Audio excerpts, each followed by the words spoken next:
You know, usually for us ambassadors, it's called a mission, but I think for Ambassador Huckabee, it's more of a call now, what he's doing in Israel and his contribution.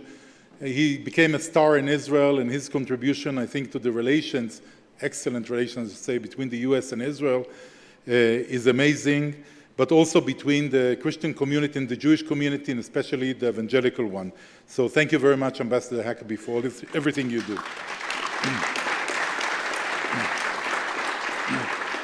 As was mentioned here, Minister Saar was really hoping to be with you today and greet you, but unfortunately, duty calls when it comes to politics, I guess.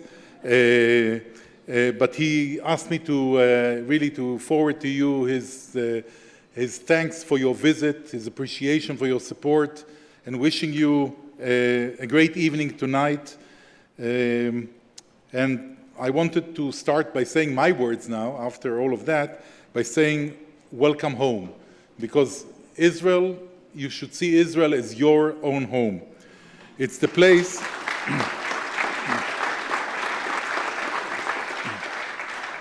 It's a very unique place, and I think it was mentioned before, where belief, history, and reality get together, the meeting point of all of these.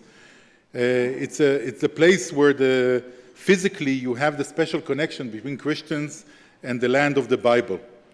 And we really appreciate the fact that you come to Israel in these hard times.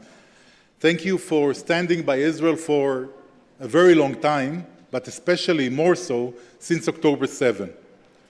You know, partnership and friendship is always measured in times of need. And I think that you were really friends in need. And for that, we want to thank you. Since October 7, Israel is in the center of a campaign. It's not a fight against Israel or against the Jews. We are a very convenient tool in a much bigger fight against the values of the West, Judeo-Christian values, our common values. You know, we have big powers that are uniting against us, and that's what makes our partnership or working together even more important than in the past. I think that our biggest challenge probably is the young generation. And it started before October 7 and more so after October 7. And there are huge attempts to influence the young generation through social media. Today, truth in the world, they have less value, I think, than in the past. Because each one has his own truth now. You know, nothing is clear. And this is a big challenge that we are all facing. What we believe is, and I think that maybe some of my people already spoke to you about it, Eran Shayovitz and maybe George and others, that the less the young people know the Bible, the further they get away or drift away from Israel. And this is something that has to be dealt with. Because, you know, when they lose connection to the Bible, they lose connection also to our common values and common roots. And I think this we have to address, all of us. And I'll say later on, in a couple of minutes, some things that we do. And we are not just in a battle for security or fighting for our security. It's a bigger fight. It's an educational, cultural, and a fight of ideas, I think, that is happening now in the world. And we have to work together to establish a common strategy, long-term common strategy. We see huge importance into bringing people to Israel. I know that for most of you it's far from being the first trip, but I would say that, I always said it, that Israel probably is the best ambassador of Israel. When people come to Israel, to the Holy Land, they see, first of all, the image in the international press is so bad that nothing could be so bad. But the reality is so good and so much better in Israel, I believe, that the surprise, you know, from my experience for many, many years of meeting people who went to Israel for the first time, it's 99% of the cases, it's a very, very positive spiritual experience for people. And it's the way when you come to Israel, you also get connected again to our common roots and to archaeological, historical, and religious sites. But it's also an opportunity for people who visit Israel to have an indirect connection to the Israeli people, to the Israeli society, to the modern Israel also, not only to the ancient roots of Israel. And as someone who really toured the world quite a lot, I must say, and I'm saying it I'm not saying that I'm objective or modest, but I think that Israel is very special. It's a country, the people, and thank you. The country and the people. I don't think that you will find any more resilient people than the Israelis. The challenges made us stronger, I guess.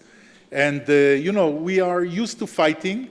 People coming from outside sometimes find it very hard to understand how we bear it, but that's how we grew up. I'm over 60 now, and I grew up into that. I went like every Israeli, did my military service. I was an officer in the paratroopers. I did the whole tour like every Israeli, and I didn't know anything else. It's not that I had an alternative. That's life.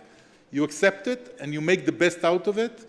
And maybe the cherry on the cake here is the fact that if you come to Israel, you can also see the most amazing, vibrant innovation scene of Israel, which is part of the need of this very small country with little resources. Now, I think, thanks to the very strong shekel, we made it to being one of the number 20 or something like that in the world GDP per capita. So I think this is strength. Again, we are doing it while people going to reserves, while fighting, and we still are resilient enough to continue and develop our country. What we are doing with the Christian young generation, and I'm sure you were told about it, but we have programs of bringing young leadership to Israel, to show them a little bit of Israel, to make them see their Israeli young people also, to make a connection and to strengthen with them the understanding of the deep Judeo-Christian roots, common roots that we have. We are doing quite a lot of activities, I must say, delegations, conferences, events, projects. Now they are going to be around October 7th, the prayer event with millions around the world praying with us together. We are going to have the NRB conference in Israel, and we are working strongly on really deepening our cooperation. I want to really thank the Christian Embassy for being here a partner in all this endeavor, and different partners who also joined this event. Thank you also for everything you're doing for Israel. It's immensely important for us. As you met Ambassador George Dick, who was appointed as our special envoy, special ambassador for the Christian world. And I hope this will bring also some benefits into our relations, but it's also a signal of the importance we attach to the Christian world and the cooperation. So, some closing words, I would say that we have a very strong belief and conviction in the fact that we are going to win every challenge. Without that, it's very hard to survive, I believe, in our area. We believe that we have support from above to reach any challenge, to fight every challenge we have. But also, thank you. But we see that as a process, and the process has a meaning for us on the way, on how to get there, and with whom we get there.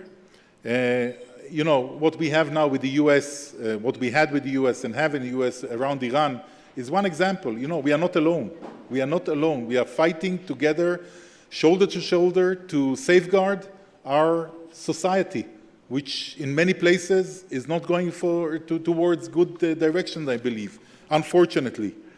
But out of big challenges, you see deep connections that are created, a big commitment for a stronger and better future.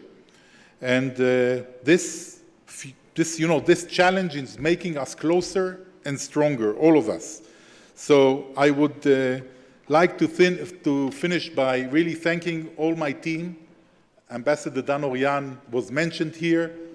Tami Ben Chaim, who is also here around us, but there are many more people who worked to make, Vital who was here, who helped, but there are many more people here who worked behind the scenes to make this evening and your visit in general a success. So bless you all, and thank you very much again for all your support.